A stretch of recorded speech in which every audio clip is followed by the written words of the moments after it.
My day started like many others. It started with me being late. My phone alarm? It did not go off.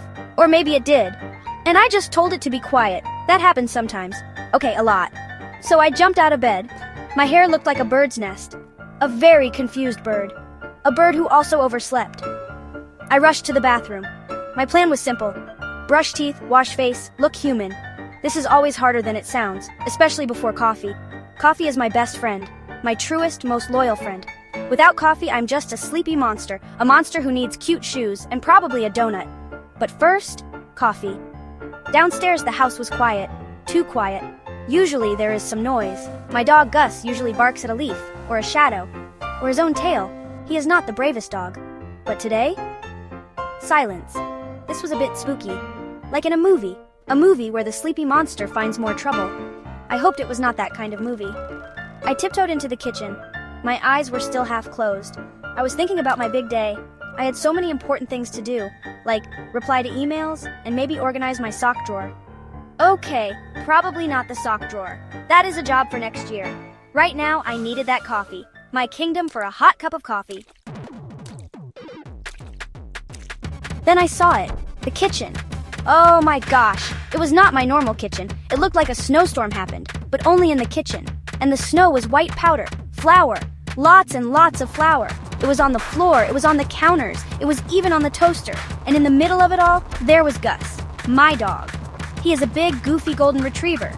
Usually he is a good boy. Mostly. Sometimes.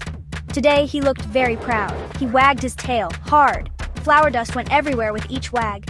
He had flour on his nose. He looked like a tiny, furry ghost. A ghost who was very pleased with himself. Gus barked happily. A little cloud of flour puffed from his mouth. He looked at me. Then he looked at something on the floor, then back at me. He was trying to tell me something. Something very important in his doggy mind. I was a little scared to look. What had he done? My brain was still sleepy.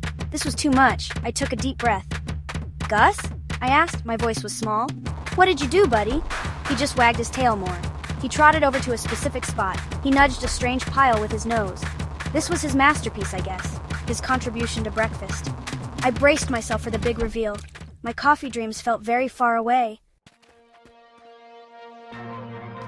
I looked closer at Gus's creation. It was unique. Very unique. There was a big pile of flour. Obviously. Mixed into the flour? Dog kibble. Okay, that made some sense. For a dog. But wait, there was more. Something shiny was sticking out of the pile. Something black and rectangular. My eyes slowly focused. It was the TV remote. The TV remote! Gus, I said, maybe a little too loud. The remote? In the flour? Gus tilted his head. He looked confused. Like, isn't this how you make breakfast, Mom? His eyes were big and innocent. It was hard to be mad. But also, the remote. Covered in flour and dog slobber. And probably some kibble dust. I tried to explain things to him. Gus, honey, we don't eat remotes. Remotes are for watching TV, not for eating. He just licked his nose. He seemed to think I was missing the point. Perhaps this was a new recipe. A gourmet dish he invented. Flour kibble remote surprise. It did not sound delicious, not even a little bit. My friend Priya called me once.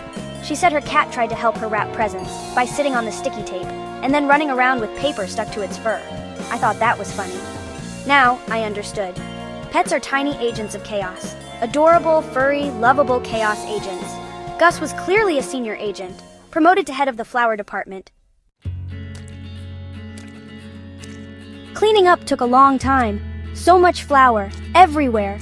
I found flour in places flour should never be, like inside my shoes. How? Gus helped clean too, by licking the floor, and then sneezing flour clouds. It was not very helpful, but he looked so happy to be involved. He was my little shadow, my dusty, flowery shadow.